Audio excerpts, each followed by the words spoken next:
completely different. Yeah, as you know, all of the planning from our team takes about a year. So about 9 months ago, we said, what do we want to do? And we were thinking maybe we have a tent in the corner for our Access members. We hand out some water. And then 9 months pass, and it's a 3-story structure with the rooftop deck. I mean, certainly an upgrade from a water tent, that is for sure. Certainly, yeah. So who are the folks that are going to be able to come into the Access Lounge? Well, we're not exclusive, so everyone is welcome to come up to the Access Lounge. We have some games set up that we're going to have from our library, the vault. We do have water. We also have power for your phone. But for our Access members, we have a special little gift for them. Spoiler, but it's a fanny pack full of awesome goodies. So we can't have an outdoor festival without fanny packs. It's like festivals and fanny packs go together. Yeah, sunscreen, a fan, everything you need, because it is going to be hot in LA this weekend. Yeah, and for some reason I decided wearing black was going to be the right call. Going with the dark colors, not the right thing, but that's okay. So in addition to everything that's happening right here at the Access Lounge, you guys are doing this crazy streaming initiative. Yes. Let's talk about it. Well, we have so many fans that can't come to LA. Not everyone obviously can make the trip. So we knew we wanted to do something online, and we decided to stream. And someone said, well, how many games do you have in the vault right now? And we were like, 100 or so? And they go, yeah, let's go ahead and stream it. So we are actually streaming 100 hours, 100 games with 100 streamers, from Baby Ariel to King Batch to Ali A to Juan Pa, streamers from all over the world, and we are going 24 hours. We started yesterday at 9 a.m. and we will be going through Tuesday. Well, man, go big or go home, I guess, 100 hours. Yes. But it makes sense because EA is such an international company. We were just talking about that, when we were interviewing the fans downstairs. There's clearly going to be people awake in all these different time zones. Yes, thankfully we had so many streamers that were like, give me the 3 a.m., give me the 5 a.m. So thank goodness. You can check that out on twitch.tv/EA and look for our hashtag UnlockPlay to find all of the amazing streams we have going on. Awesome. Well, before I let you go, I got to know, of this 100 games, you got to have a fave, right? I do. You know that my heart sits in Edmonton with the BioWare team, so Mass Effect 2 and Dragon Age Inquisition are two of my favorites in the vault. They're actually just my favorites. So I'm also excited to see everything that's going to go on with Anthem this week. I swear I didn't pay her to say that, you guys. We just are both big BioWare fans. Well, Elena, thank you so much for talking to me today. And don't forget to check out that 100 hours, 100 streamers, you guys. It's going to be amazing. So right now, I'm going to head inside the Palladium to get ready for the press conference, which is going to start in just a few minutes. So I'm going to send it over to Jose, who I believe is in the Sims booth. Jose, what are you doing over there? Oh, hello. Sometimes you have to stop and smell the roses. Here at the Flower Wall in the Sims booth. That's right, we are talking about The Sims. I've made my way to the Sims booth. And what do we have over here? A couple of game changers, Deli and James. How are you? Nice to meet you. Nice to meet you guys.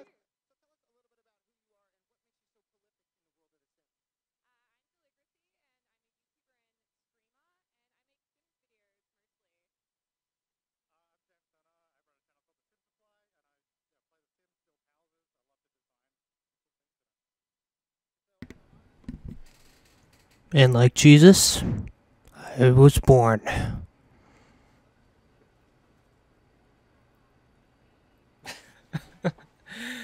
Oh shit.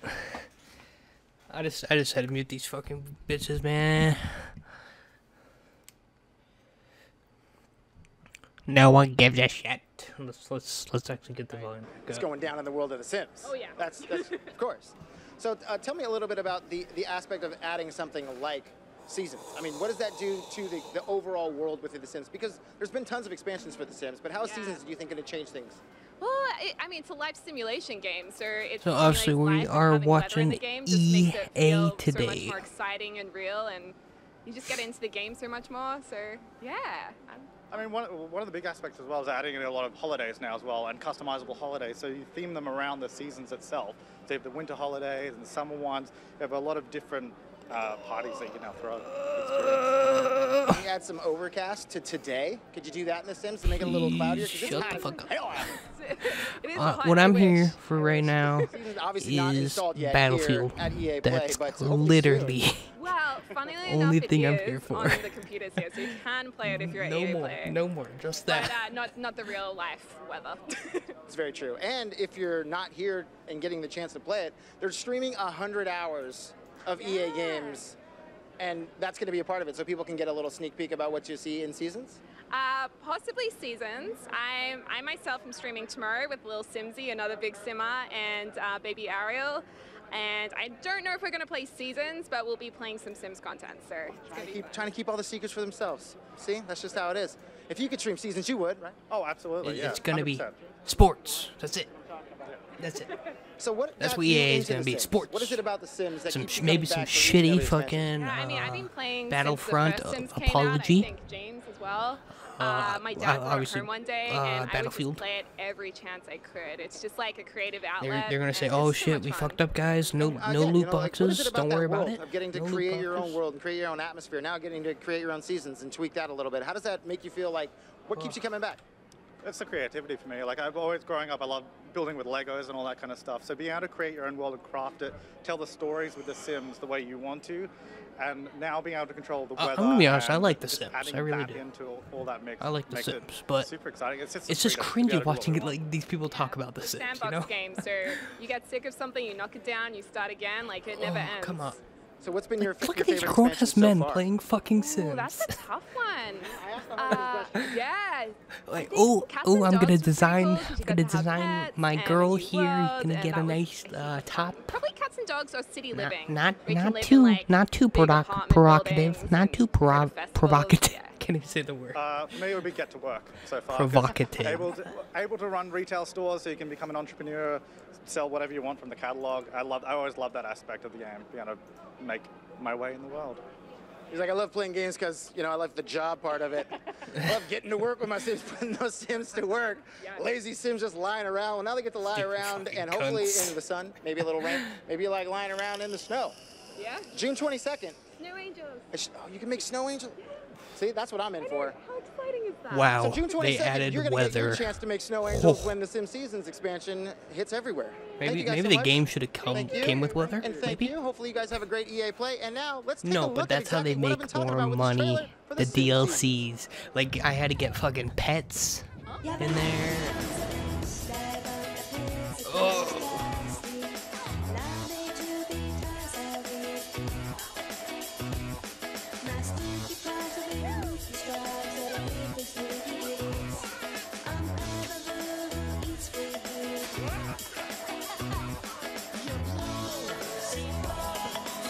Honestly, this is my jam right now.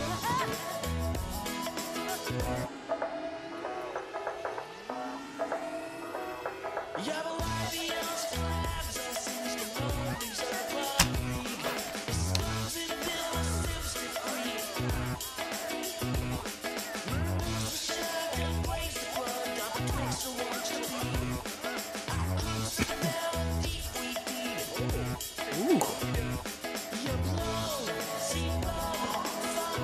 Ooh.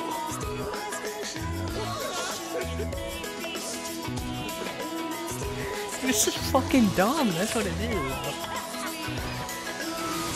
Blast my ears too. I don't know how loud it is over there, but maybe I should turn it up a little bit actually.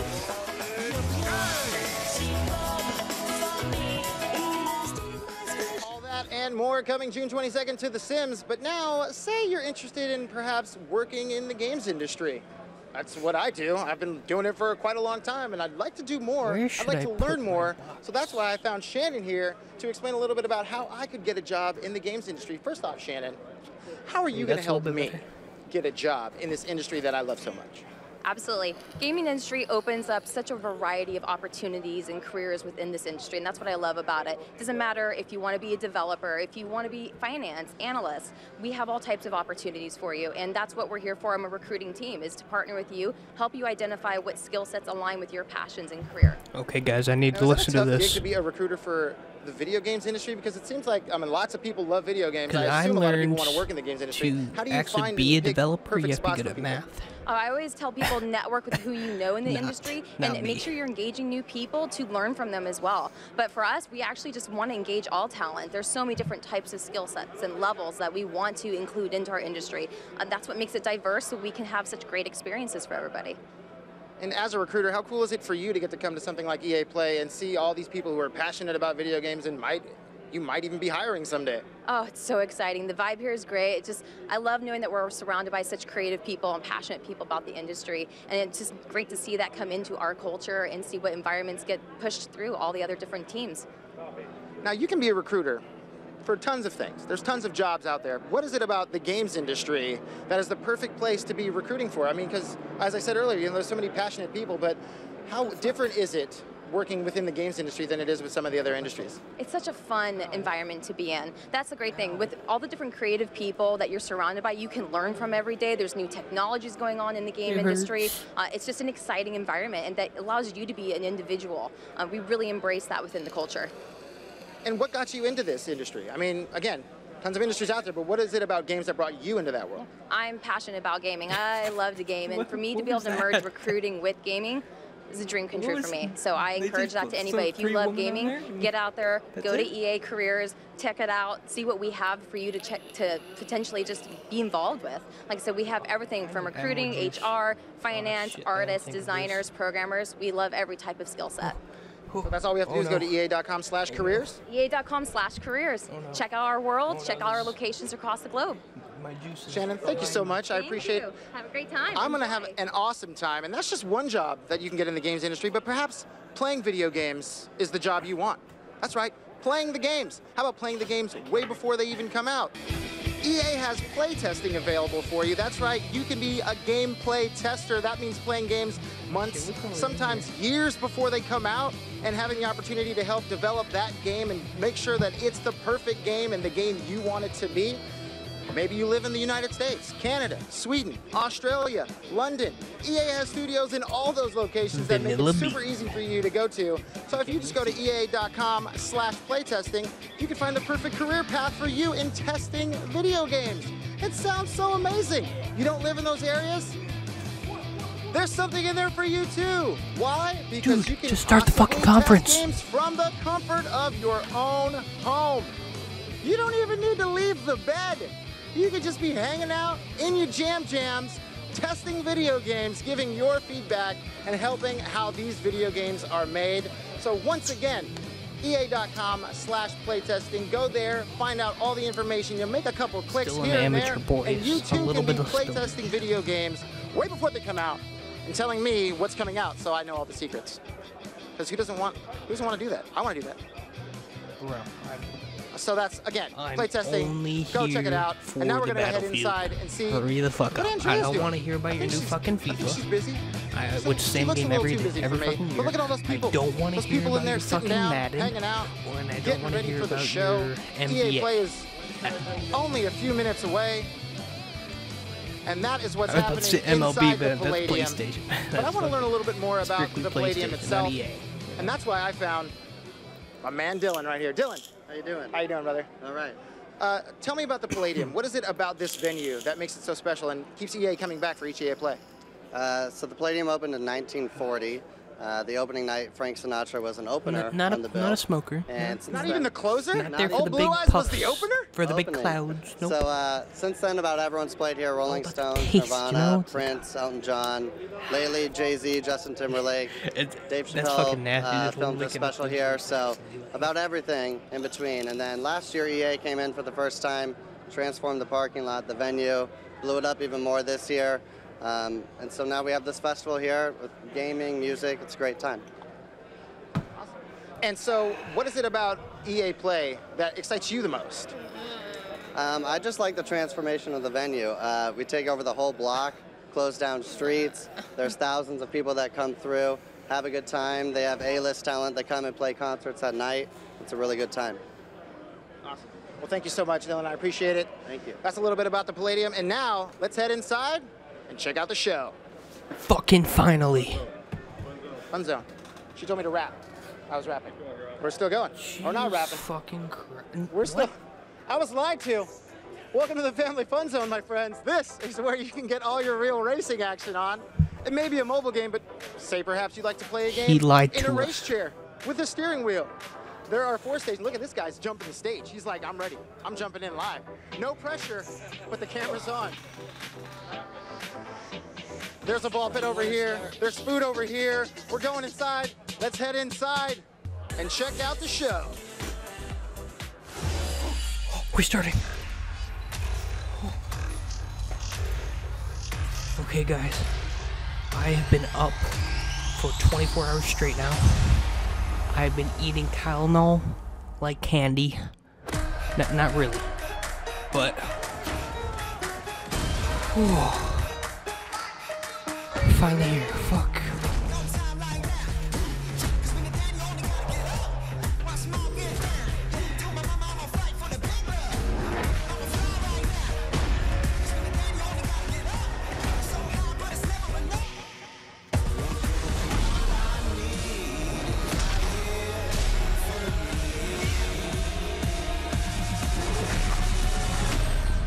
Now, I'm not gonna talk during the gameplay trailers.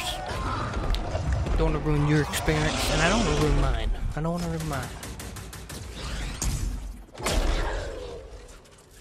Is that their Anthem game, or is that what they're showing? Yeah, I think that's Anthem, isn't it? Not too interested in anything. Oh my EA. gosh, how cool is that? Except So that was Anthem. We're going to talk about that a little bit later in the show. But welcome everybody to EA Play. I'm Andrea Renee, and while you might recognize me from the gaming community, I'm kind of a new face around here. So this year, EA wanted to change things up because they know You're that I'm annoying both a gamer cunt. and a fan. So they invited me to come and host the show. And I think this year is going to be a lot of fun, you guys. I hope you're ready because we're about to kick the press conference off. But before we do that, EA Play is more than just the show you're about to watch. Right behind these doors, there is a fan fest outside, and it is huge this year. It's a full 3-day gaming festival where thousands of gamers can come and play games for free. Now, inside the theater here, there are hundreds of community members from all over the world who are going to be capturing, streaming, and getting their first impressions of the games that we're going to be showing off here today.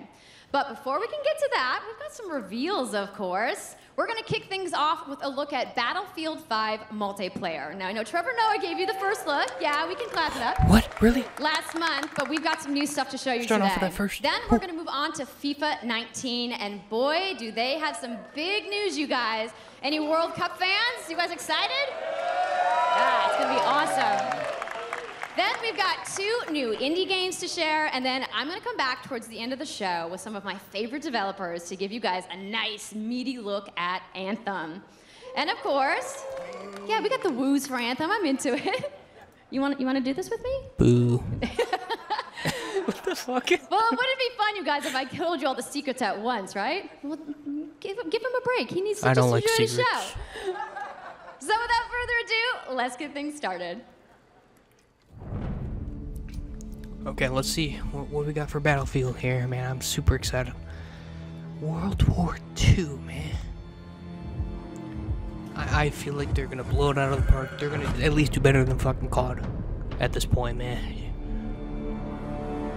There's no way they can fuck it up that bad. It'd be worse than COD.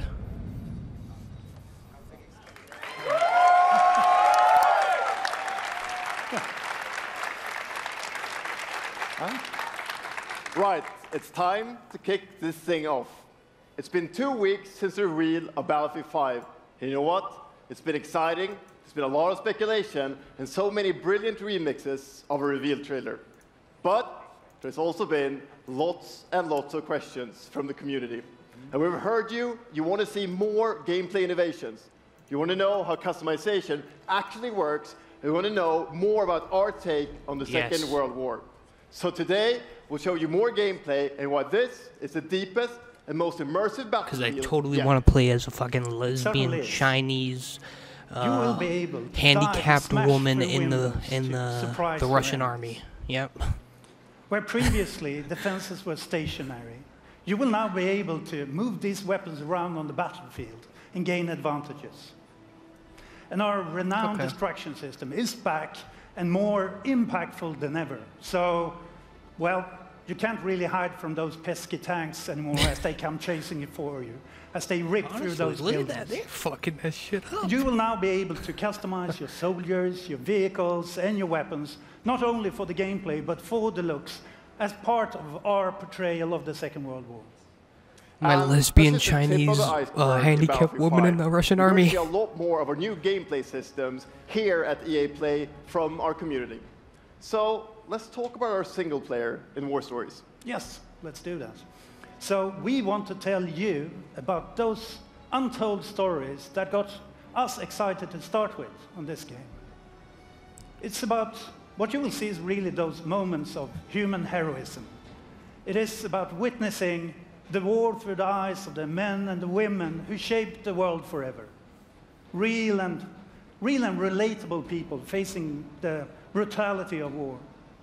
We started off by an exclusive look at the Nordlys war story over at the Xbox briefing tomorrow. Thanks, Lasse. Something not to miss tomorrow. So, our launch in October is just the beginning. They're making us wait. You will all go on an expanding journey through the Second World War. No loot boxes, no premium pass. Yeah. Oh, shit. That's a good one.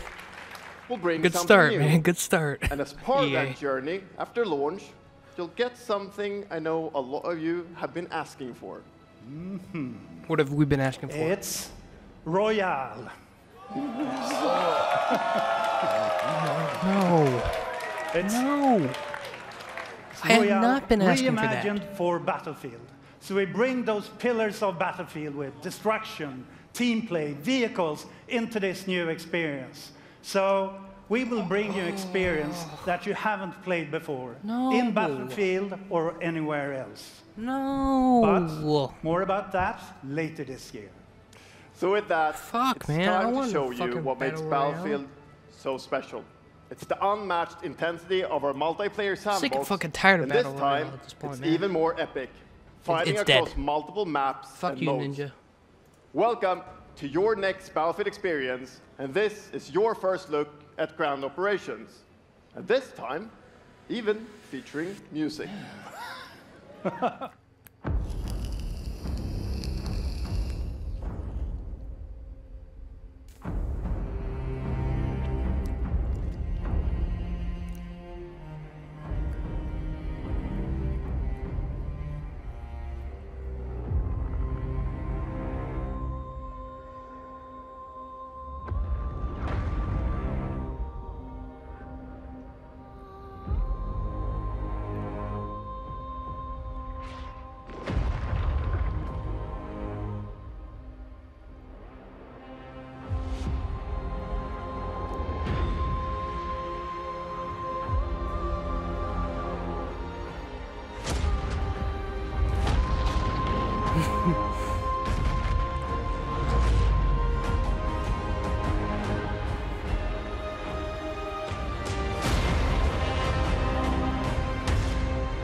Ikke en dråpe.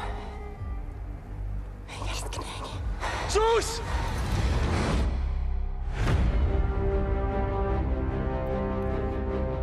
I fucking loved how in Battlefield 1 they split up the campaign into multiple stories.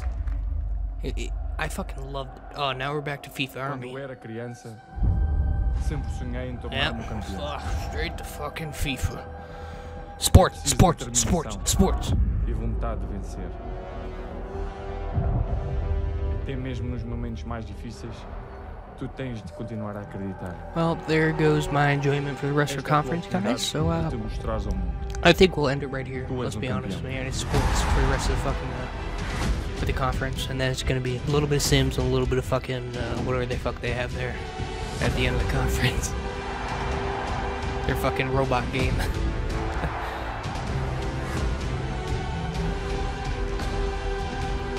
To be honest, I did buy the most recent FIFA for the first time. Where is it?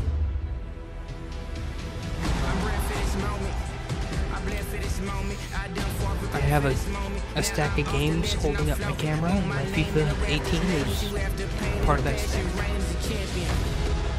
Right there.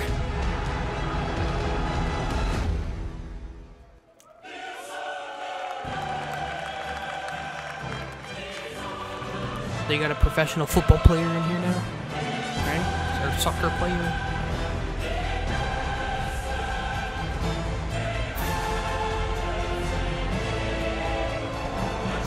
What is that? I can't see what that says. What does that say? What? Coupe de Club That's Champions. the UEFA Champions League, the pinnacle of club football, where the world's best clubs compete, and icons of the game like Gerrard and Cruyff cemented their legacies. The world's biggest league joins the world's game. And a special thanks to the legendary Hans Zimmer and LA's own Vince Staples for collaborating with us on the trailer. And I really love the trailer because it captures our epic vision for how the Champions League comes to life in A FIFA whole 19. new game, And right Lena's gonna tell guys? you a It's a little whole new game. As Aaron said, the UEFA Champions League is an amazing addition for the game. It's where football's biggest heroes like Ronaldo and Neymar clash every year. And it's the place where Christopher champions Ronaldo. rise. And you've been asking for this for a long time, and No, we I are have not been thrilled asking that for it's it. here. And that's why Honestly, we're this bringing is- the Champions I'm done. League Like, this is the across the game. conference. Will be It's fucking an authentic Champions League tournament I don't mode. know, what else you guys Your wanna club talk will about? chase Like, what the this fuck? trophy in career mode. Alex Hunter will pursue Champions League glory in your story mode, The Journey, and in FIFA Ultimate Team, there'll be live and authentic Champions League content. And we'll share more I gotta go to details on work that, after along this. with all our other Ultimate Team features later this summer. And all of that's just the beginning. As you know, the heart and soul of FIFA is gameplay. And this year, we're giving you the tools to control the pitch in every moment, from your tactical approach to the match to each technical touch. And we know how passionate you are about gameplay, so we've worked hard to shape and refine our vision for FIFA 19 with input from our community. From hands-on tests with beginners to detailed feedback sessions with FIFA pros.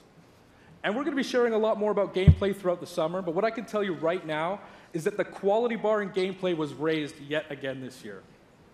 So we look forward to everybody experiencing the game on the I don't hands-on think anyone's sessions happy. this week. I honestly don't. And also, of course, we're extremely excited for everybody to play it when we launch on September 28th. And that's our FIFA 19 news, headlined by the UEFA Champions League. But I just wanted to take a minute to pause and reflect. Standing next to this trophy is a little bit surreal. Oh, so cool, guys. You know, oh my god, it's a growing trophy. up, there's two Whoa. iconic trophies that every young player dreams of winning. And for your club, it's this one, the pursuit of What's Champions the other League one? glory. Stanley Cup? But for your country, it's this trophy. Oh. The World Cup. And with the tournament starting in just Fucking 5 DC days, won we're the Stanley excited for Cup, the world to didn't they? compete for it in FIFA 18. As you can imagine, all of us on the FIFA team can't wait for the start of the World Cup.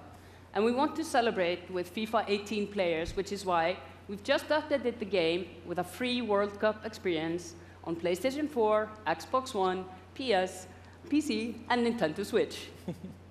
But you can take Ronaldo and Portugal to their first World Cup victory. Or you can write your own story with some great nations who didn't qualify this year. Or you can make a crazy dream a reality for Dude, your the home US never country, qualifies, like mine, like, let's be honest. Iceland. Who would have thought that a nation of only 350,000 people would ever qualify? And you can feel their excitement.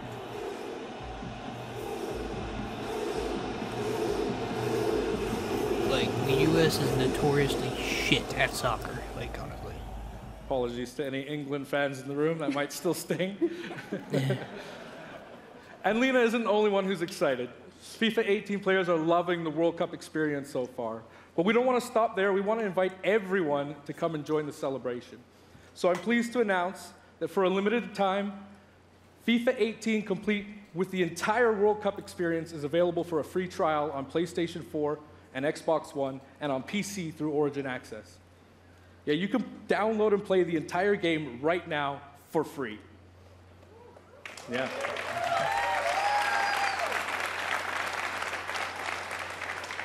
So to kick off the trial, we've got some of the world's biggest creators who are going to be playing live at the end of the show, representing their nations in a little mini World Cup tournament. And this summer will bring so much more for FIFA fans. Plenty of FIFA 18 content centered around the World Cup, and we'll bring you all the details on FIFA 19. But in the meantime, let's all enjoy the World Cup. Thank you, and Auf Ravistan! Why do they need two people to come up and say that? What? Did they just need to check an extra box for bringing a woman up there? Or that's what they need to do, right?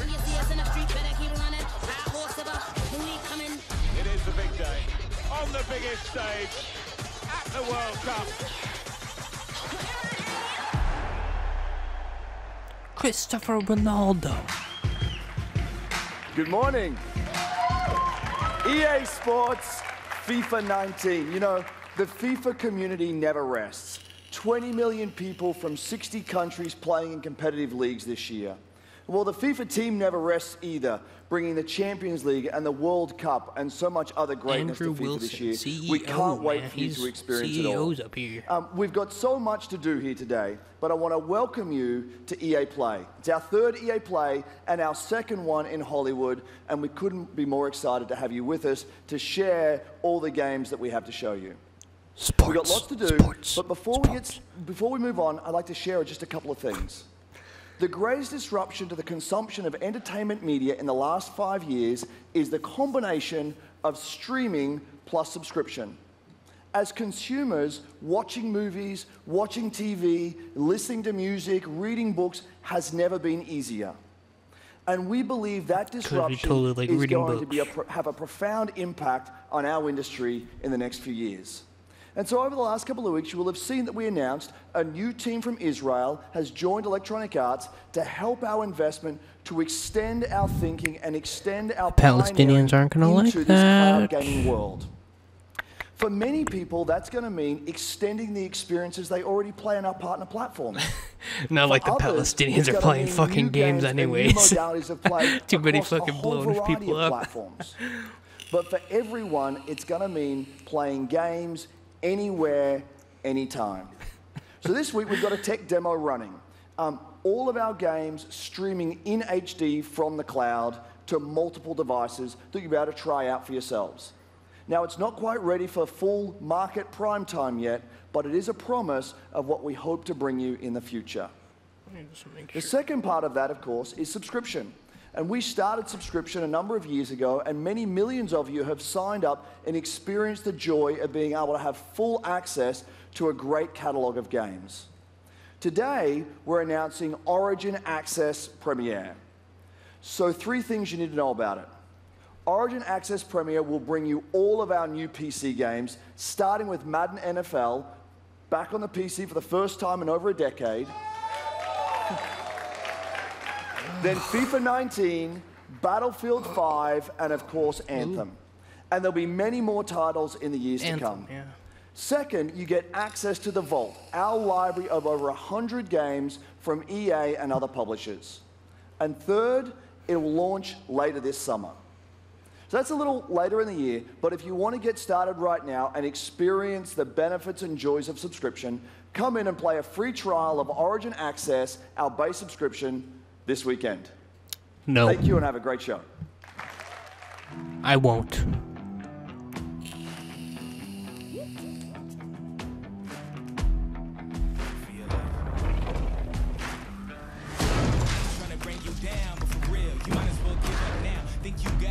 But I don't see how. Got a real tight grip when I hold that crown. My life been good and bad and all around. The more things I lost, the more I found. Came here ready to fight on this night. Dude, that game was shit, wasn't it? And no one liked that.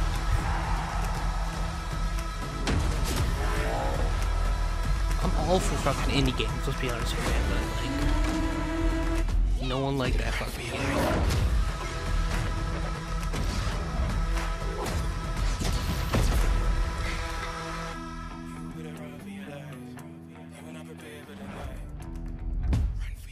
No, we won't. Hey, Let's be honest, everybody. Sport. What's up? So I'm here sitting inside the crowd at EA Play, and I just happened to find Mr. Vince Zampella here in the audience from Respawn.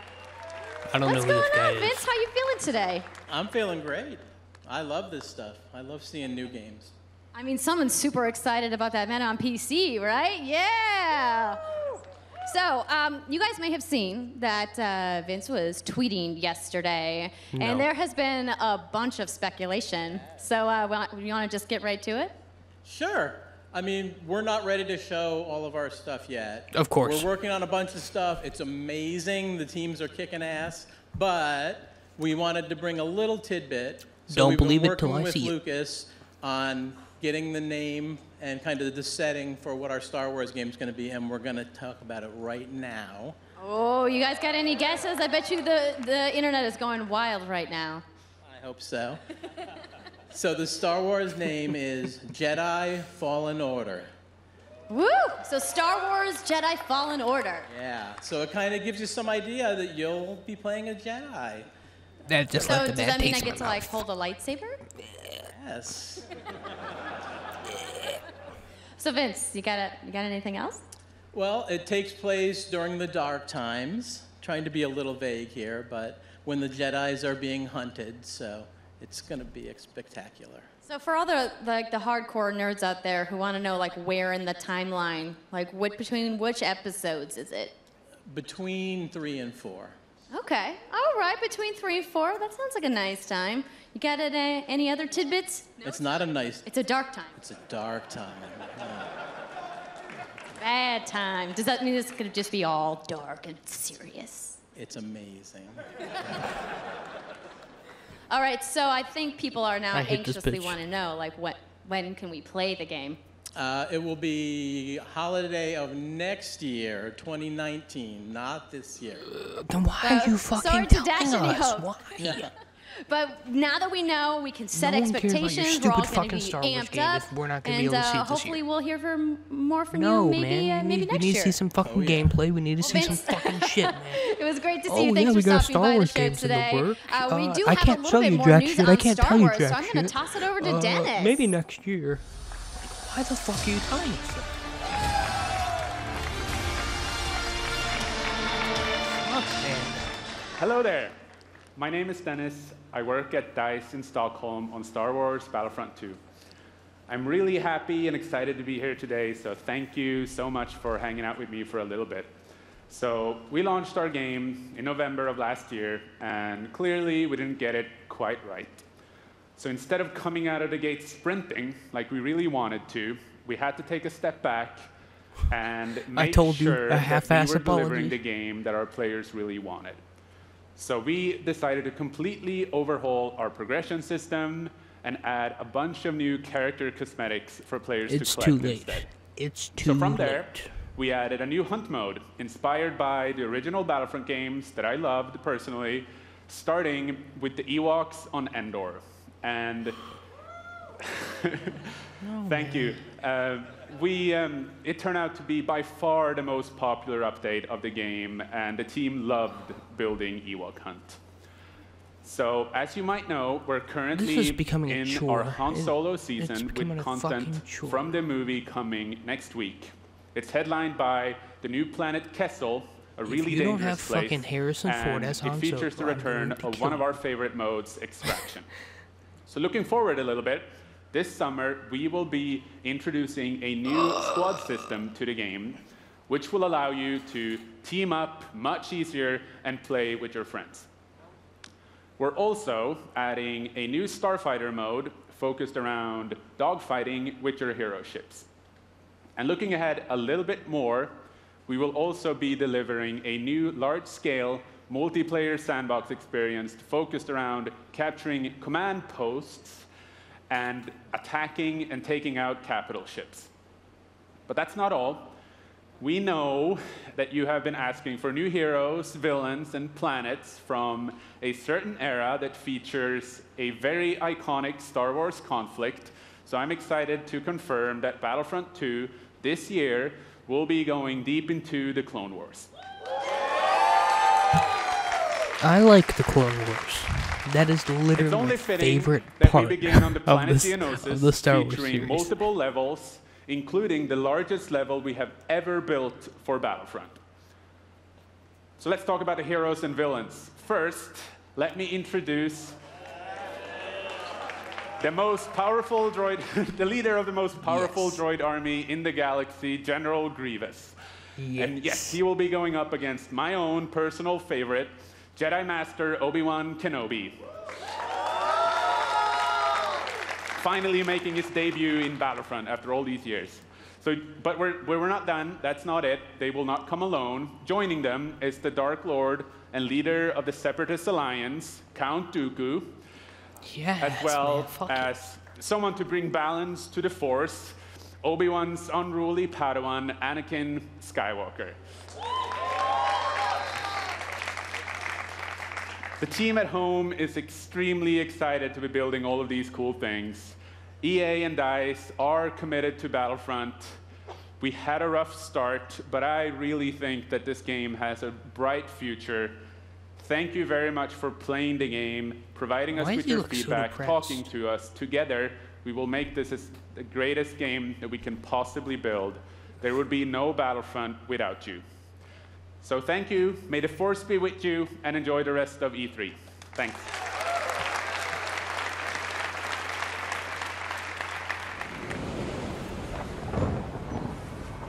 Ooh, I could tell that I'm interested in this. This is an indie game, man.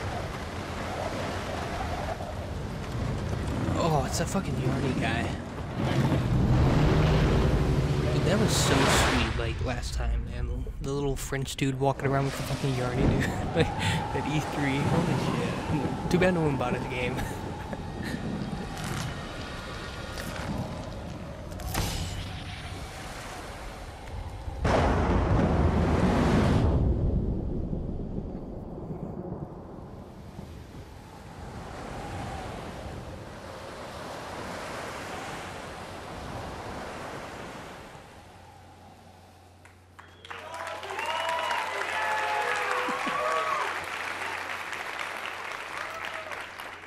Hi, it's really good to see you.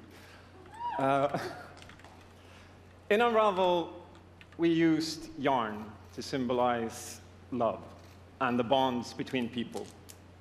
In our new game, we tear that bond up right at the start. You lose everything, including your spark. But when things are at their darkest, you find hope. And you form a new bond. And your spark is rekindled. And it leads you off on an adventure. So welcome to Unravel 2.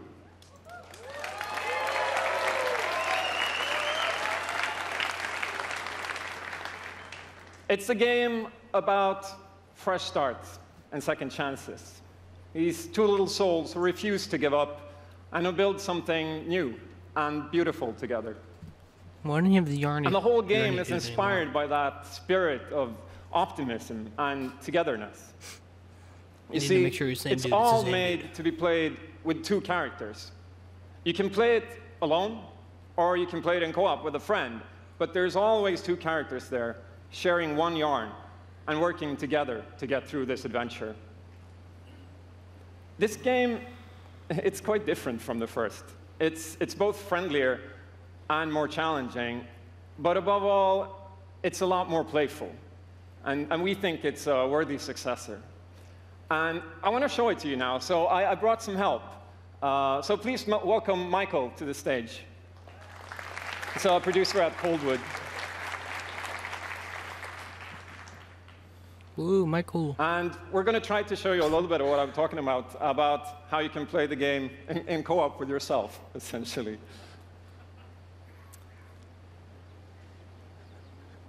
Are we actually gonna see some live gameplay? Holy shit. So this wasn't prepared. There we are. So when you're playing it by yourself, you can essentially pick up the other character and carry them along through the more fast-paced segments of the game. And we actually tried to include a bit more of those because we figured that since it's a co-op game, we wanted to have more like thrill and danger and kind of wow moments. Places that were like fun and exciting. I mean, you're missing out on a good portion of the game if you're not playing with another player. And then you know? when you get to the more puzzly experience. areas like this, when you're problem solving, you can split apart into two and switch back and forth between the two characters, because that's how we've essentially designed all the problems and puzzles of the game, that you're always working together and helping each other out and utilizing this bond between you to overcome any obstacle that you come across.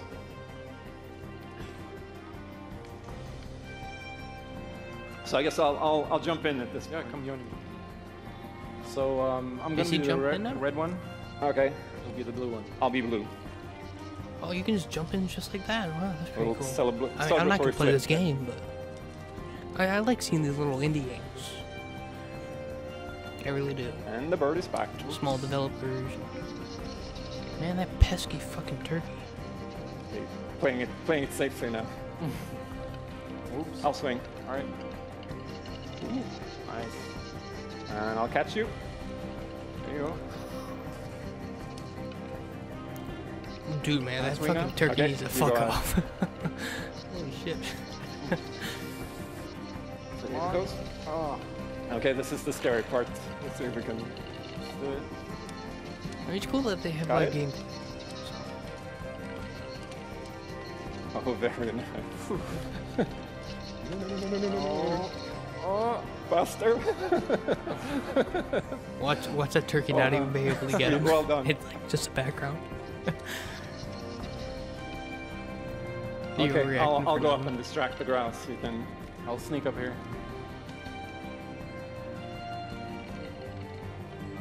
Okay, your turn. Yeah, look at me. There you are. Keep him over to the left. Now I'll go. All right. I'll pull you up. There you go.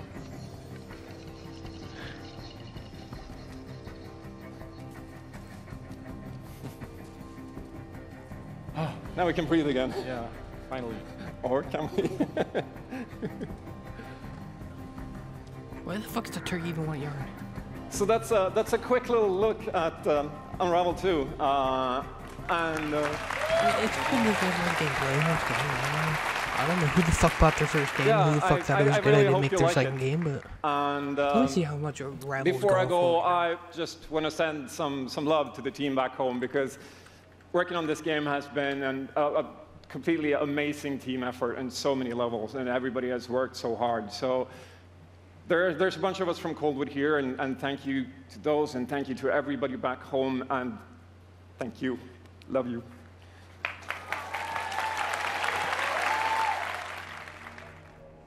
I mean, you can get it for $15. I mean, ugh.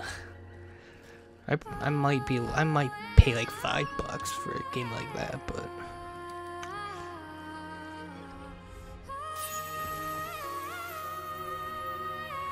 So the one thing I was interested in, they're just like, oh yeah, sorry, we're gonna hear a little bit more about it tomorrow at Xbox.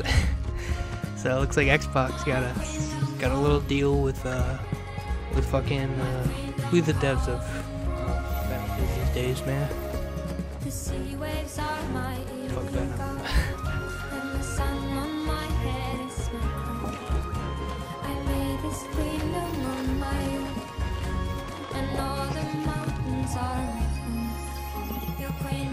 Let's get my Battlefield 1. It's just one is added to that stack. My fucking game.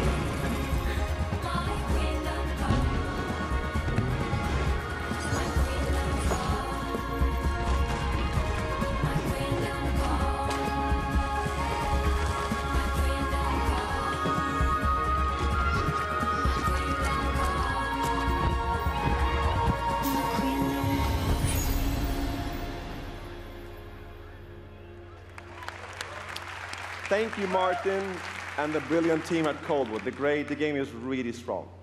These guys have done an amazing job, and it's clear that they have a lot of passion, and I can't personally wait to play Unravel 2 with my kids.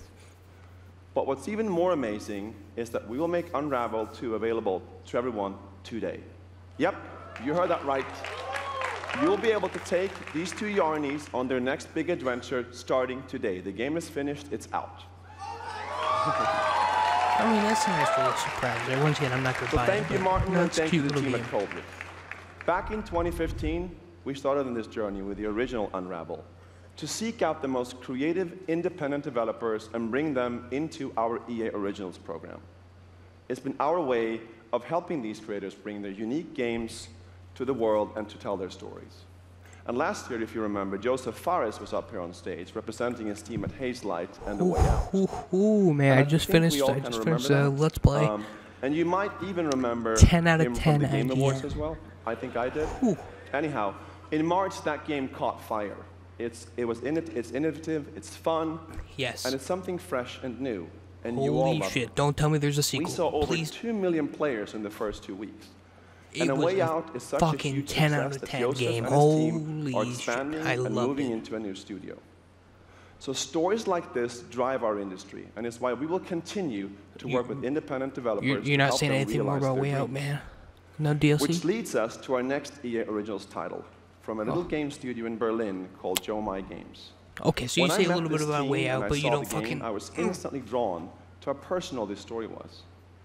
It's one that carries a very powerful and important message. And it's unlike anything we have ever done. So please welcome Connie Gepper to the stage from Joe My Games to tell you more about Sea of Solitude. Okay, let's... I love these little fucking indie games, man. These small developer Thank you, teams. Patrick. I still remember during the pitch how enthusiastic Patrick was, and that afterwards, like our whole Get to the center of team the fucking including stage, me, were please. super excited. It actually feels a little bit the same right now. I'm pretty excited, maybe a little too excited. You look more nervous to me, man. Thank you. See, just look how We passionate are these people are, Yomai, man, about their a games. small It makes me indie so game happy. studio from Berlin, and we are developing Sea of Solitude, or SOS as we call it. The There's whole already a game journey called SOS. from You can't take the that. very first concept to actually becoming a part of EA Originals is simply amazing. Let me tell you more about our game. When humans get too lonely, they turn into monsters. This is at the core of everything you will see, hear, and hopefully feel while playing SOS. What makes this underlying concept so important and so unique is that nearly every human being can at least somehow relate to or remember the feeling of being lonely. In my case, I started writing the story when I felt the loneliest in my life. I think as an artist, you process your emotional world by letting it out and putting it into your art. I'm still amazed how the concept seems to just float out of me right into the hand and onto the paper. I think this is also why so many people can instantly connect with the game, because it's not a made-up story, even though that it takes place in a fantastic setting. In SOS, we try to show how people experience different kinds of loneliness, but also how outsiders, friends, and families see those who struggle. We achieve all this in playful ways so that players who want to simply enjoy a fantastic experience can do so. But player who wants to look a bit deeper can reveal a whole emotional world beneath it all. Sea of Solitude is about a young woman named Kay who is suffering from such strong loneliness that her inner feeling, the darkness, the anger, the hopelessness, worthlessness turns to the outside and she becomes a monster. The game is about finding out why this happened to her, but also how to turn her back into a human. Ultimately, the goal is to bring all those emotions into balance. Some needs to become bigger, some would be better off a little smaller, but to embrace even your destructive part or your self-doubt in the same way you embrace your joy or your hope. This is what being human is all about. And that's what our game is all about. Thank you. Okay, it's interesting. I hope this is some gameplay, man.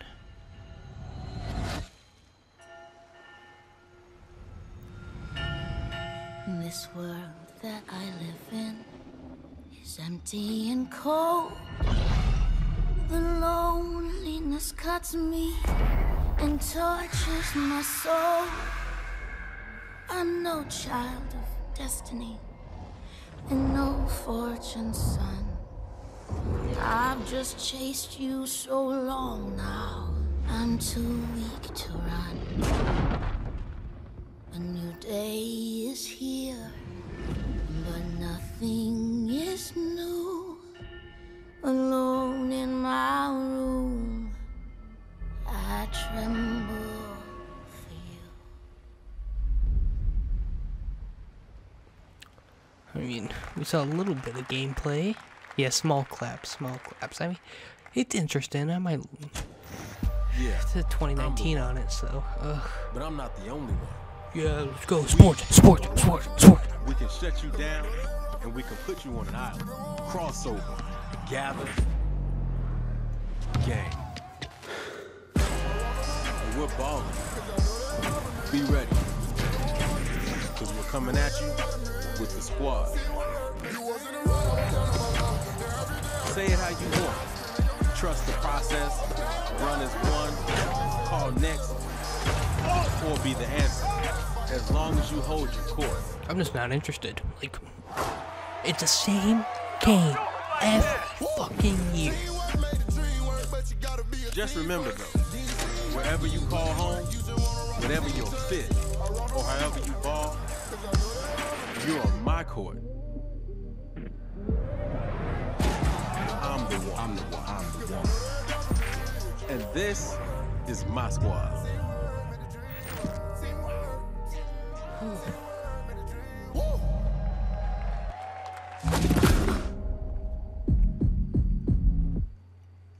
My name's Shea Kivlin, aka Young Kiv. I'm from Seattle, Washington. The only goal of mine is really to win the Mountain Belt. Kiv's been going after that belt since 2016. At some point, he's going to need to get out of this. Oh, now we're switching to football. Okay. It's a big night for Young Kiv. He's been stuck at the quarterfinals. Is Madden even popular outside of the US? Like, I feel like it's not. Like, no one gives a shit. Anyone that's coming in from a different country doesn't give a single fuck. Phenomenal read, and Trini's got the lead, 40-19. I hate losing way more than I love winning. Oh, we have an incredible matchup. It's a rematch. Can I be the one to down? Touchdown, Kev. He throws it high, and Young Kev is going to be your champion. Can I play you again? You want to get smacked again on TV? Happy face, no. Madden 18 champion. He's finally done it. Blow your mind.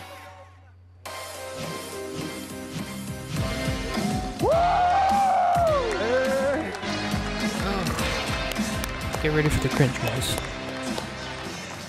Okay, baby, how you doing? I've been good. You still recovering from that butt whooping? Wow, already starting. Okay. Hi, everybody. I'm Juju Smith-Schuster from the Pittsburgh Steelers. As you guys can see, king of touchdown celebrations. That's pretty fire. I like that a lot. As you guys know, this is Young Kiv, Madden 18, Madden champion. Like, give it up for Young Kiv, y'all. Give it up. He's talking trash, but he knows that he can get fucking his ass kicked in real life. Like, look at that, he's a fucking football your player. Success and your path, to where you're at today. It's I've always been a competitor. Dude, you're a fucking professional football player. When I was in high school, I was playing baseball. I hurt my arm. So then I picked up Madden, and at first I was really bad. I was getting blown out online, but I kept at it. I put more and more time into it. Eventually I made my first tournament, but I had a big decision. It was the same time as my graduation. Wow, okay. So the key to be the #1 player in Madden is to hurt your arm in baseball. That's number 1. Number 2, you said you had the decision to go to your graduation or go to the tournament. So like, what did you do? I chased that money. I still got my diploma, but I chased that money. There you go. We're out here chasing money. That's awesome. Okay, now the past few years, how has it been for you? I know you had some ups and downs. It's been tough. I've had a lot of devastating losses. I've been so close so many times. I made the final on TV and got blown out by all those losses. It made me gain a lot of mental toughness, and that's how I got this belt. That's awesome. That belt is so amazing. There's a lot of, bling on that belt for you. Well, today, EA Play. I make that first look Taco at Bell the Madden money. 19 trailer. Super excited. It's going to be so fun. It's lit. I honestly wish I can stay right here and talk to you guys forever, but I'm not going to board you guys. We're going to go out. Because you have nothing to talk about. Round 2. So we're out. Have a good day. You nothing to fucking... I wish I could stay here and talk to you guys forever, but I don't want to bore you. You got nothing to fucking talk about. It's the same fucking game. Life to get to moments like these. To the very top of the mountain. You battle through the pain and failure. So tell me, how is that any different from any other fucking... You've been told legends are born. I forgot what the football is called. You fall so you can rise. And you rise so that you can truly see that it was really never about reaching the end of the road at all, but about all the moments that got you here.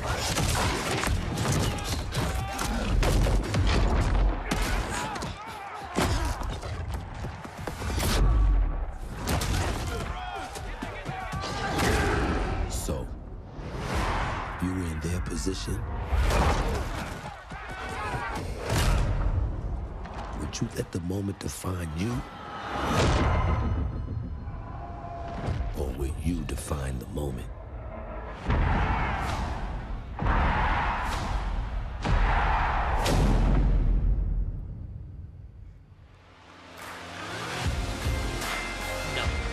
No. Come on, man. I just want to see some fucking indie games. Hello, ladies and gentlemen. I'm Nathanius, professional shoutcaster, here alongside Redwood Studios Get ready for General more Manager cringe. Michael Martinez. How you doing today? I'm super excited to be here. Yeah, we're going to do this presentation a little bit differently and give you your first look at a brand new Ew, mobile did you game guys in a see him live fucking, like- winner-take-all, head-to-head match. Michael, why don't you tell us the rules? Sure thing. The objective is straightforward. I do that a lot, Destroy but the still. opponent's base to win. Unit control, super simple. Just tap the destination, unit automatically moves there. The most what is this efficient game? way to destroy the opponent's base is with this giant nuclear missile in the center of the map. Control the missile by standing on a majority of the control points. A bar fills up while the missile is possessed. Whoever controls the missile when the bar fills up will fire the missile. Takes 2 missiles to destroy the enemy's base and win. That's it. Sounds great, Michael. Well, enough talking about it. Let's get to this match. Absolutely. All right, ladies and gentlemen, we have an awesome matchup lined up for you here today. Fighting for the blue side of the room, if you could please give a cheer for one of the most formidable RTS players there is. Make some noise for In Control. Never heard of this guy. Yes. No, never seen him ever. His opponent, Wow. fighting for the red side of the room, a competitive mobile Well. gaming phenomenon. Please join me in welcoming to the stage Nick at Night. Wow. Holy shit, it's Nick at Night. Never heard of this guy either. Wow. No one Mike, clapped it's gonna either. Be a real clash No of one these clapped. gaming styles Yeah, and it the is. competitive backgrounds that these players have. It should be a great Totally. match. It really is. I can't wait. All right, are the players ready? Let's I feel like I've get seen this that guy's thing going. face on Ready the to go. left, but- I'm ready to go. Let's do it. All right, let's kick this off. Nice little strategy game for those Yes. of you out there. Probably It's a thinking good of genre. the fucking I'm guy very from excited for this. The Something players are Ruins loading Everything. in, and something we are like ready that. to The match. Here we go. this off. as the players' bases have been deployed and the action begins like any strategy game. Economy will be the focus. We have a Harvester to start things off. Nothing too crazy yet. Nothing too crazy. Now the infantry is going to come out to hold that top point. Both players, of course, trying to take that position. Nick at Night being able to reach it a little bit first in a strategy game. That flank position that In Control is going for on the top side, also very important as Nick at Night's forces have to circle around the center. Right, let's see if he's able to create a 2-on-1. Is he able to get there? Is this a mobile? What? Here comes GDI with a Rhino. It's going to rip up those infantry. Yeah, going for the anti-infantry. And like any strategy game, the units that you're going to use when you deploy them will have a huge impact. Your micromanagement of your forces and protecting that economy as well. Yep. Nick at Night with some attack bikes in the top.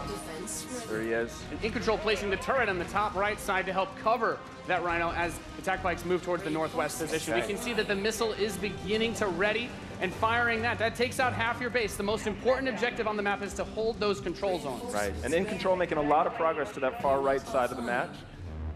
Yeah, he's done a great job of holding that down with the turret, and now he's redeploying his vehicles to the south side, bringing out more infantry to deal with the attack bikes.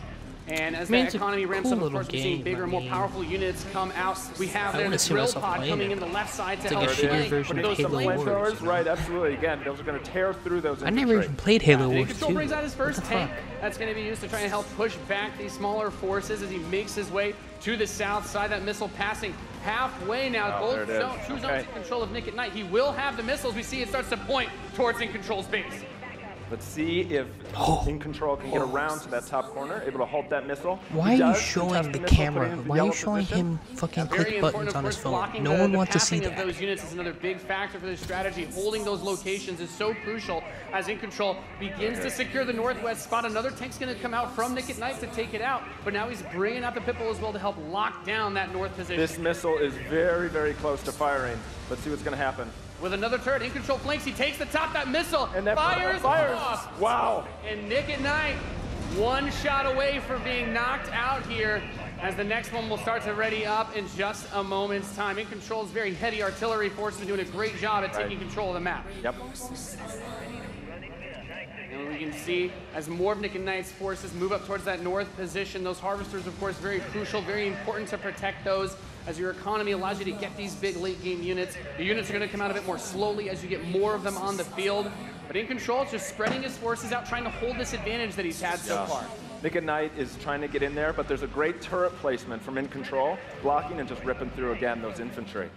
And we see In Control now moving his tank forward. Those another drill pod we're seeing with some flame tanks. Yeah, bring in the flank. Of course, those flame guys do amazing damage to the infantry, help to clean that out. Meanwhile, two more tanks coming out from Nick at Night to try and secure those positions. He brings out the laser infantry on the south side as well to deal with that tank. Going for counters, trying to scout out and see what your opponent is doing and make the proper response is so important in strategy. Absolutely. Nick at Night cruising around, thinking about harassing I don't know how to play this coming game. around I don't know the any far strategy side for those rhinos. Looks like he's really pressing it. And we see that missile is starting to get close to firing with 3 zones in control for Nick at Night, looking to set things back the other way. In Control trying to rally his forces around. He doesn't want to engage with just 1 or 2 units. He wants to move all of them together, create a good flank position, and take over that south. And we're seeing the first mech units from In Control. This is the Wolverine. Gonna rip, and this is watch out for this missile. And Nick at Night's gonna fire that one off and settle for next missile is gonna end it. Next missile wins. Let's see what happens. We'll have control. The Wolverines, as you pointed out, for In Control coming out to try and deal with these forces. But Nick at Night's done a great job of getting map presence and now also harassing the economy. Wow. Okay, we got our first mammoth tank on the board. If In Control can get this in position, he's going to do some serious damage. That missile just passed halfway ready. He's also bringing out his first air unit to deal with those. A lot going on here. It's got a lot of range, that big boy. And In Control just needs to hold this missile is nearly going to fire. It can be stolen at any point. Where's it going to go? Is he going to be able to get it off? Got it back. There it is. Gonna take it. Defeating Nick at Night here 2-1. Dude, that was epic. Amazing. What a match. Thank you so much. That was awesome. Any thoughts, guys? I just came to make mammoth tanks, so I've done my job. Yeah, absolutely. That was awesome. We saw a little bit of everything right there. Perfect. Yeah. Dude, Let's so hear it intense, for man. Nathanius. Nick at Night. Honestly, it's a fun little game. I don't see anything wrong with it. But Ladies and gentlemen, what you just saw was the worldwide reveal of Command & Conquer Rivals. Rivals reimagines the real-time strategy experience for mobile. We're giving players complete continuous control of their armies. Dude, no one plays in mobile quick, games. competitive head-to-head matches that are fueled by skill and strategy. Now, Rivals will be coming to iOS and Android devices, but I'm excited to announce that Android players can play the pre-alpha today. So head to the Google Play Store, search Command & Conquer Rivals. No one cheered. We're having an absolute blast playing this game. No one cheered. And we can't wait for you to play. Please let us know what you think. Either no one gives a shit about the game, or everyone's using Apple. So this is their fucking Ant something game, whatever it is.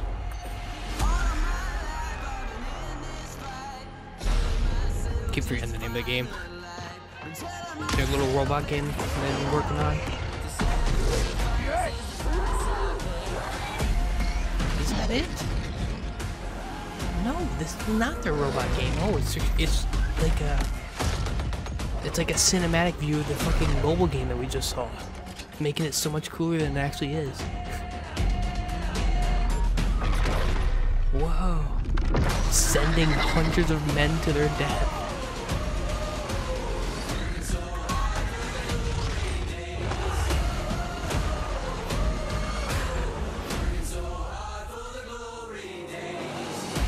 And then we got a skinhead, okay. Skinhead's gonna play winner, you know. Command & Conquer for a new generation. Now, before we close the show with a spectacular epic anthem, I wanted to share a few final things. I am blessed to be able to work with some of the most creative people on the planet who come to work every day to create amazing entertainment. And what I can say about all of those teams, and what I can say about us, is that we are always trying to learn and listen and strive to be better. And so, as you look at the 10 you fucked up on experiences Mass you're gonna see Effect. today, and as you play games this week, there's some things we hope come through. First, that at the very core is choice, is that you as players get to choose how you play, what you play, when you play, and what devices you play on. That in making those choices, you feel you are treated fairly, that no one is given an unfair advantage or disadvantage for how they choose to play.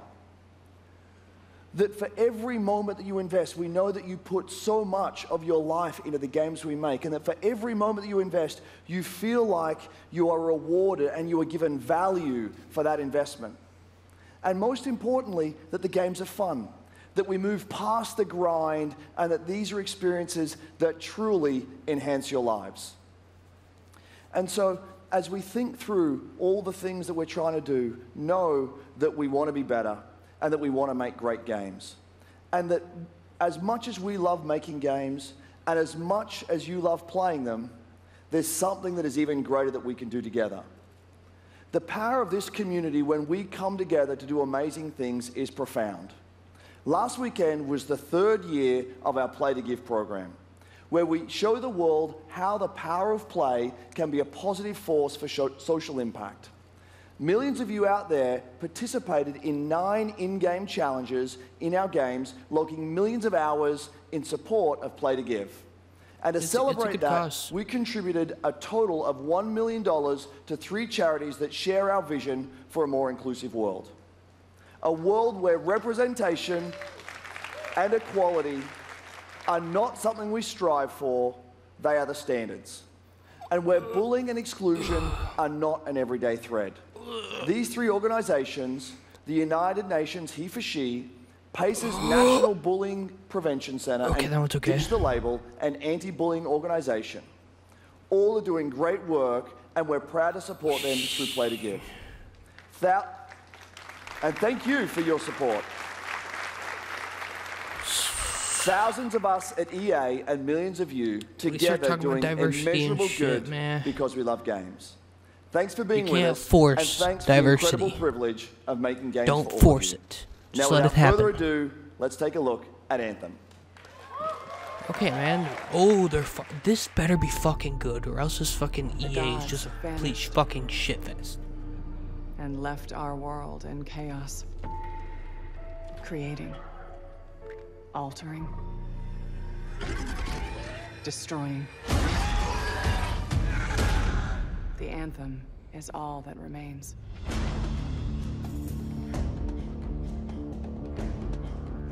There's a storm coming. These walls can't protect us forever.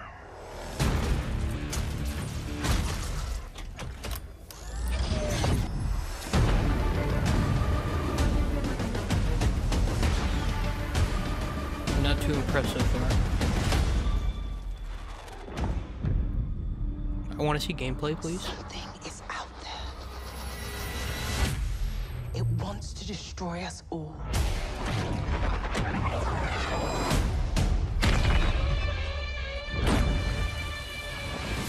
Gameplay, please.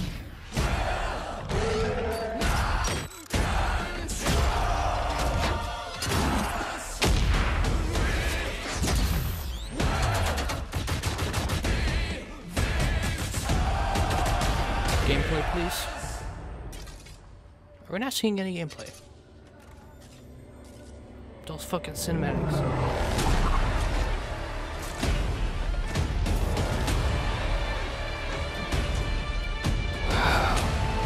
Honestly, man, I'm not. It looks like a mix between like Halo and Destiny. Like, I don't know.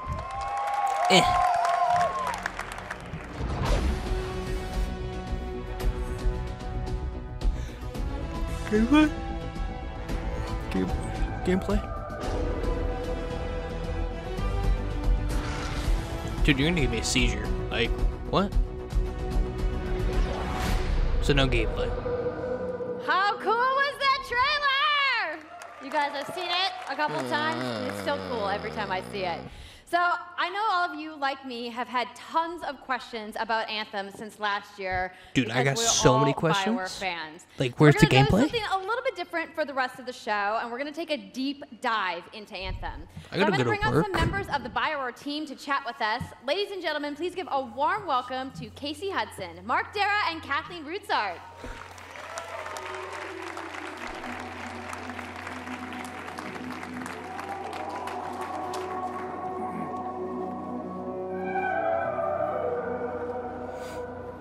All right, thanks guys. Thanks for coming out today. Just got a little game to show, right?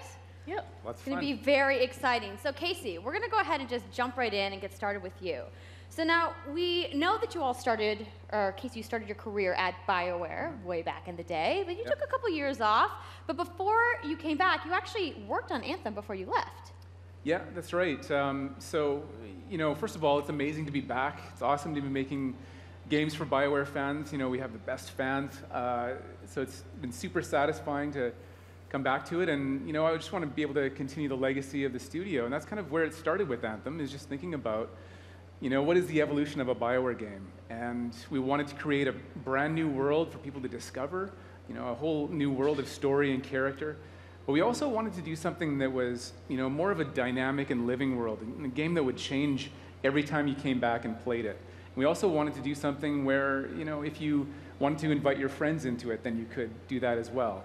So that was really the initial vision of the game, not an MMO, not a multiplayer game with stories sort of bolted on the side, but something new and different, and I think the team has really captured that vision over the years. Your fans really love the stories from BioWare, but I think we're kind of curious how you're planning to make story work in this shared world.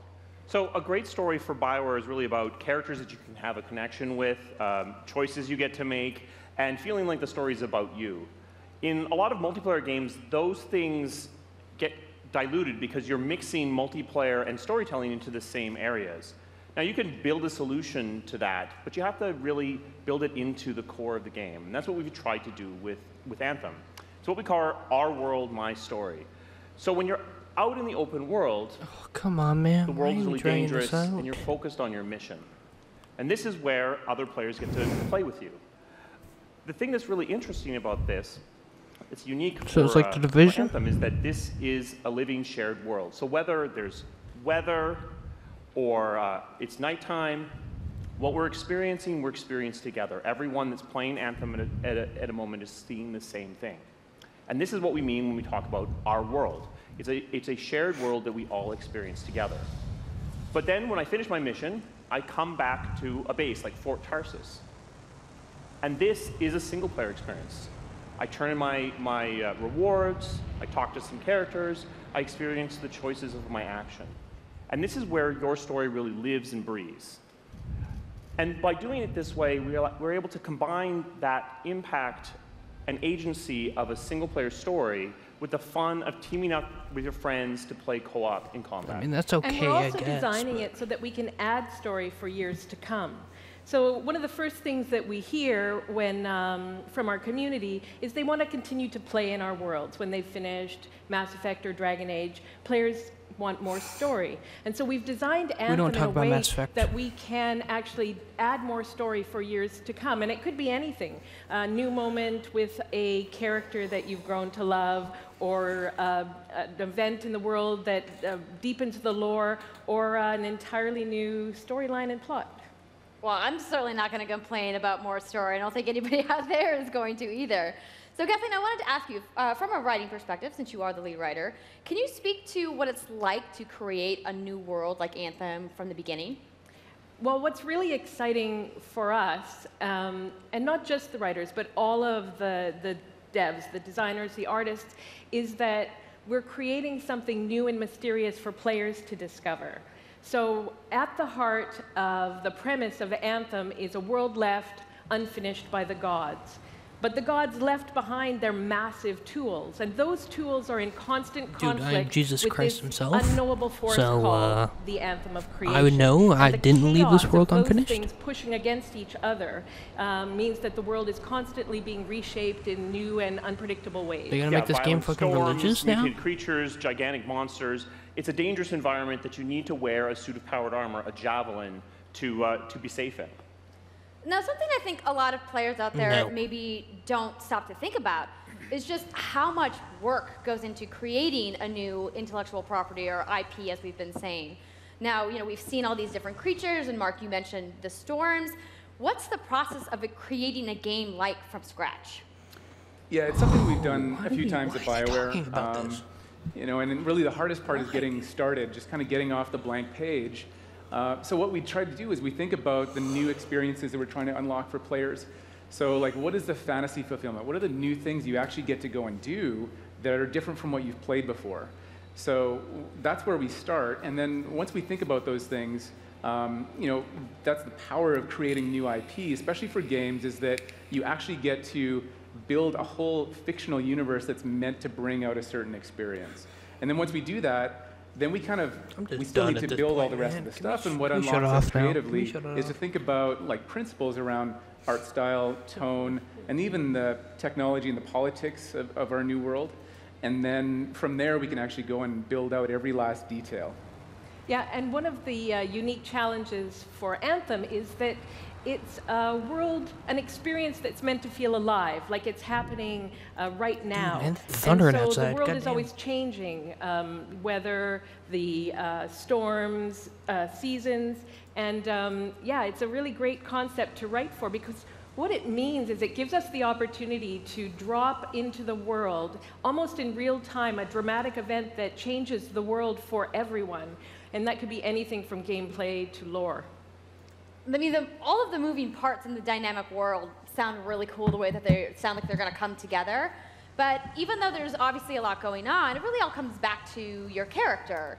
So let's talk about who we're going to be playing as and why we're fighting these crazy beasts. So you are a freelancer, uniquely skilled to pilot these Javelin exosuits. And you need those suits to survive and fight in this world, because the world will kill you. But on top of that, our ancient rivals, the Dominion, they've discovered a way, they think, to weaponize the Anthem of Creation. And so we need to stop them and protect the free people of Tarsus. Now, I've heard you call this power armor a couple different things. Is it a suit? Is it a javelin? Like, what's the canon term here? We call them javelins, and there are 4, and they each have unique abilities. There's the Ranger, and then there's the Colossus, the Interceptor, and finally, the Storm. Yeah, so each javelin gives you a different way to play the game. But the thing to remember is, like Kathleen said, you're not your suit. You are a freelancer, a pilot, which means you can decide which suit you want to use based on your mood, based on the mission you want to engage in, or the javelins that your friends are using. I don't give a shit at this point. The conference should have ended 10 minutes ago. We've built the suits to look like they're built from the materials of the world, so they each have their own unique abilities. So let's take a look at the Ranger now.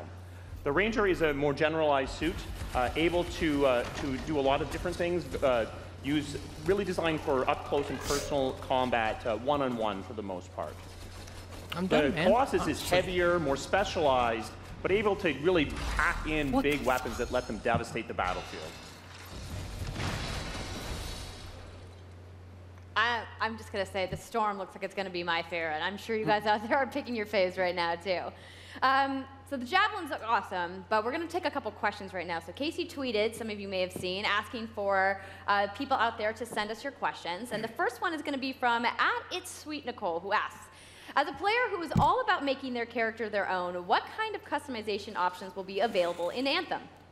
Yeah, so we really want players to express themselves, both through customizing the way their Javelin plays, through gear and weapons, but also being able to personalize the way that it looks, both through paint jobs as well as changing the actual geometry of the suit itself. We want teams to be able to do this as well, and because you're going to be using a Javelin for a long period of time, we really want you to be able to make it your own. I'm glad you brought that up, because actually, Jay Legato has a question connected to customization. Monetization. How, when, loot box, cosmetics?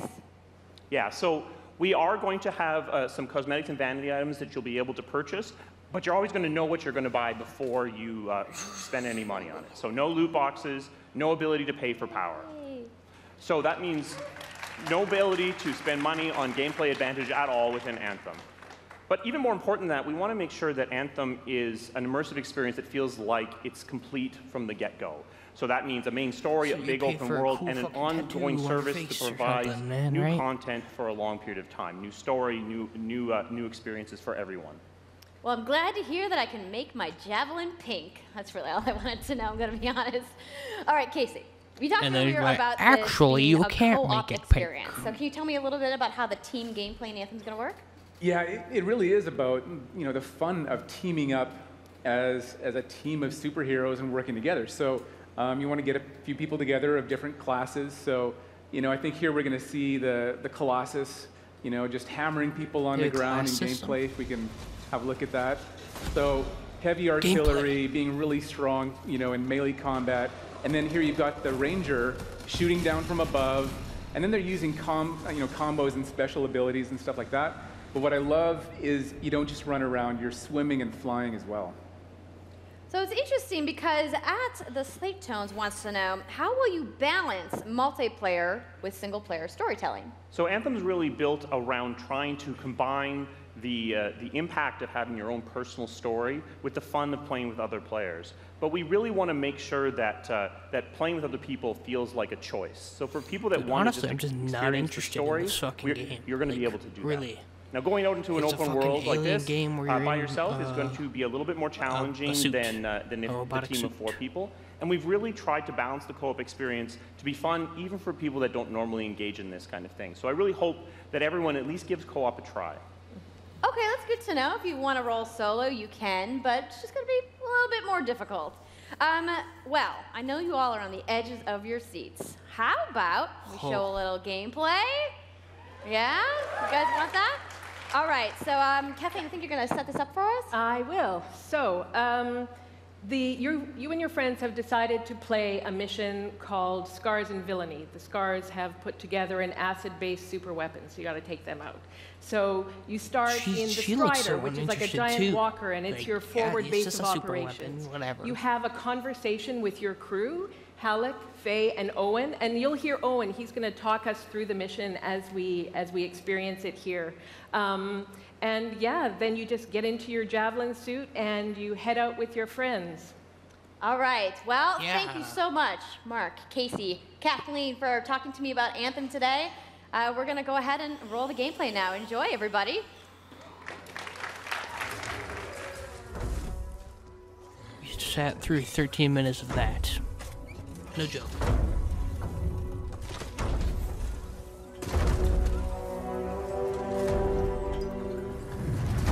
Freelancer, time to get to work.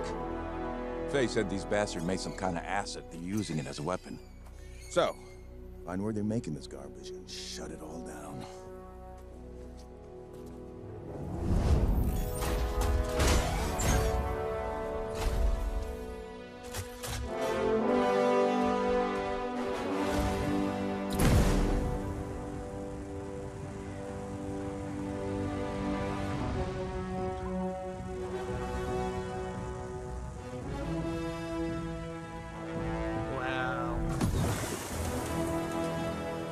Owen, what's the plan here? Picking up loads of scars nearby.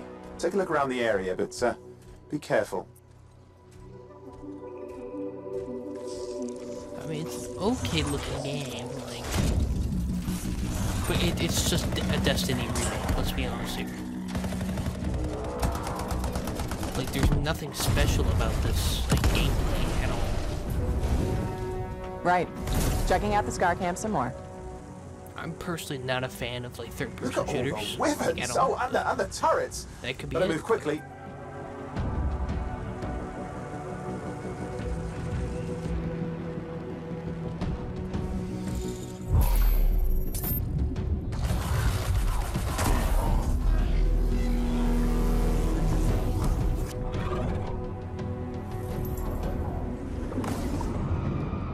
You didn't fucking kill the monster.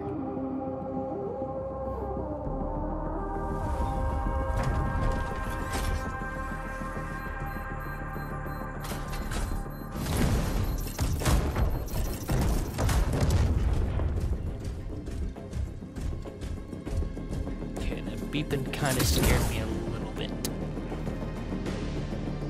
There's a Shaker relic. Wait, something's odd. Get a closer look, would you? See those radiant pieces of energy? They're echoes from the Anthem of Creation. Loads of scars nearby. Be careful.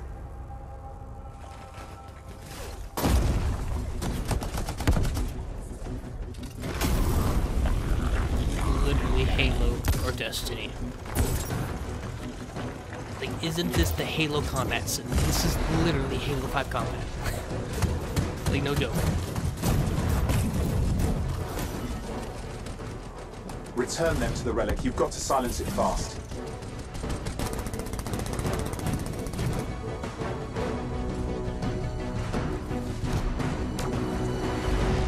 Wait, it's been done.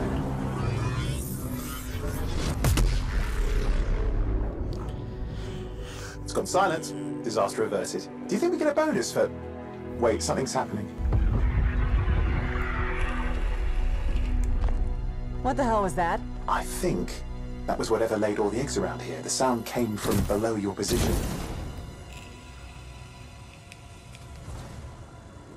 On the plus side, this definitely counts toward hazard pay. There's a trail of this acid gunk leading down. So funny. Follow it. We should find the source. You guys must have heard that thunder. Like, holy shit.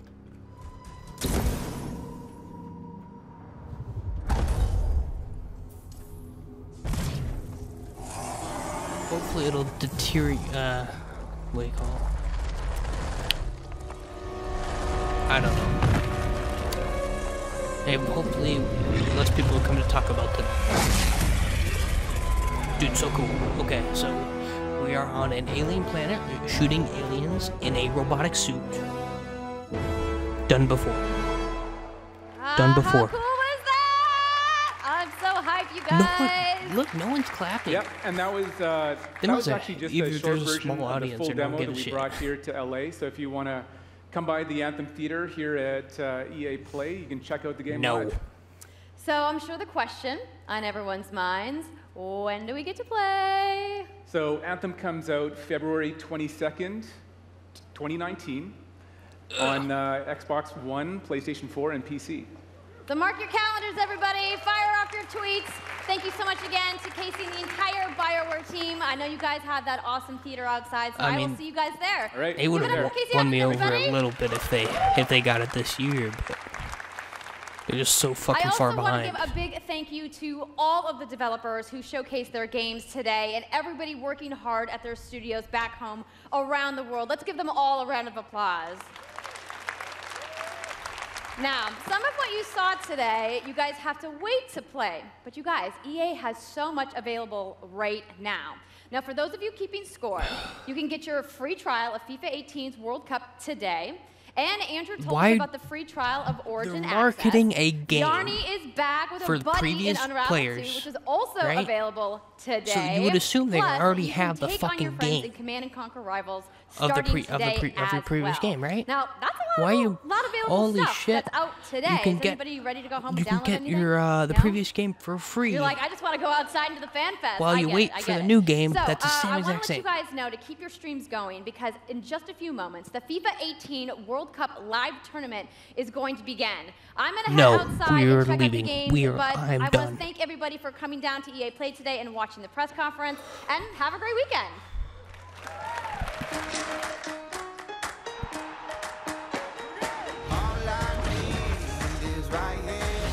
Okay, out of 10, this conference gets a 4. A 4 out of 10. So, whatever gameplay we saw for Battlefield, okay, it was okay. A little bit of gameplay for Battlefield, but then they're like, oh shit, you're gonna have to wait for the Microsoft conference tomorrow. Haha, fuck you, fuck you. Sports, like every fucking year. And then we got a little apology for Battlefront. I knew it was coming. Like, oh shit, sorry guys, we fucked up on the boxes. It was a half-assed apology. I mean, I did like the indie games, man. You can't be mad at little indie devs, you know? And my stream is buffering. And they just went offline. They just went offline. So that was EA, man. So we got Microsoft, Bethesda, and Devolver Digital tomorrow.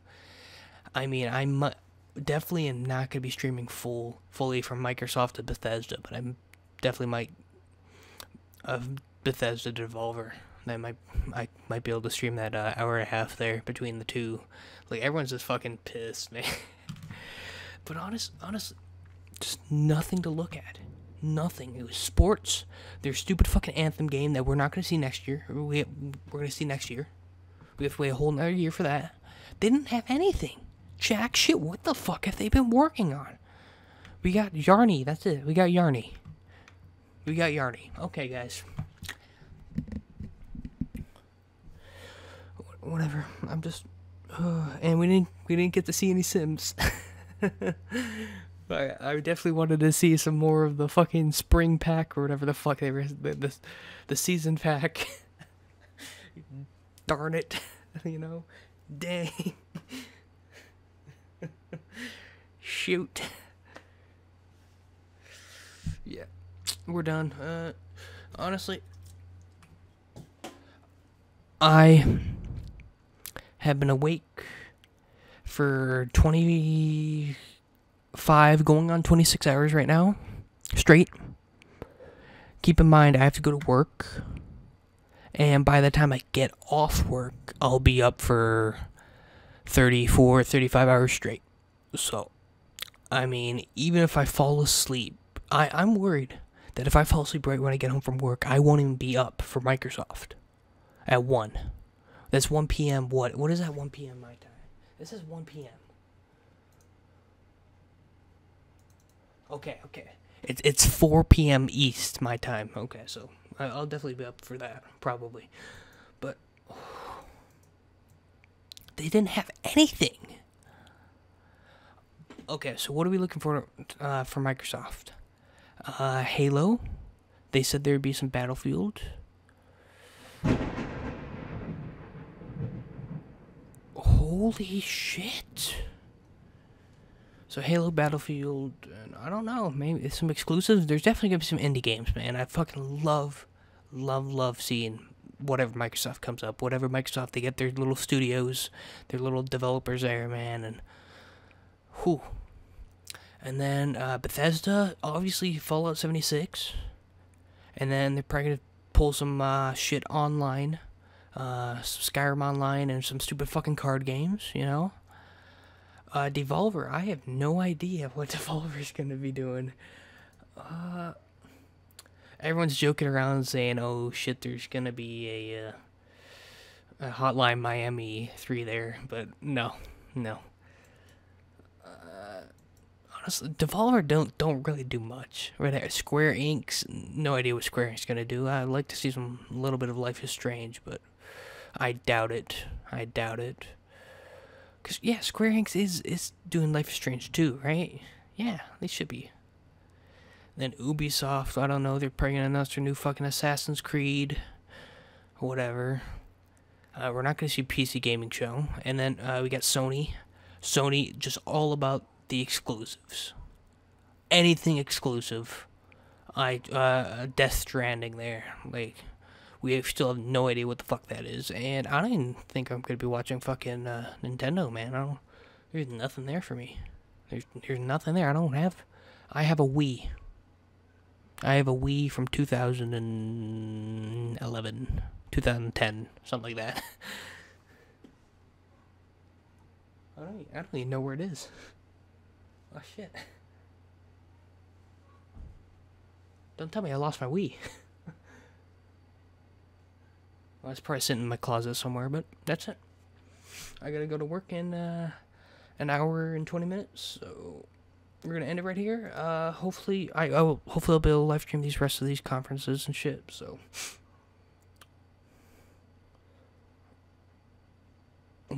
Okay.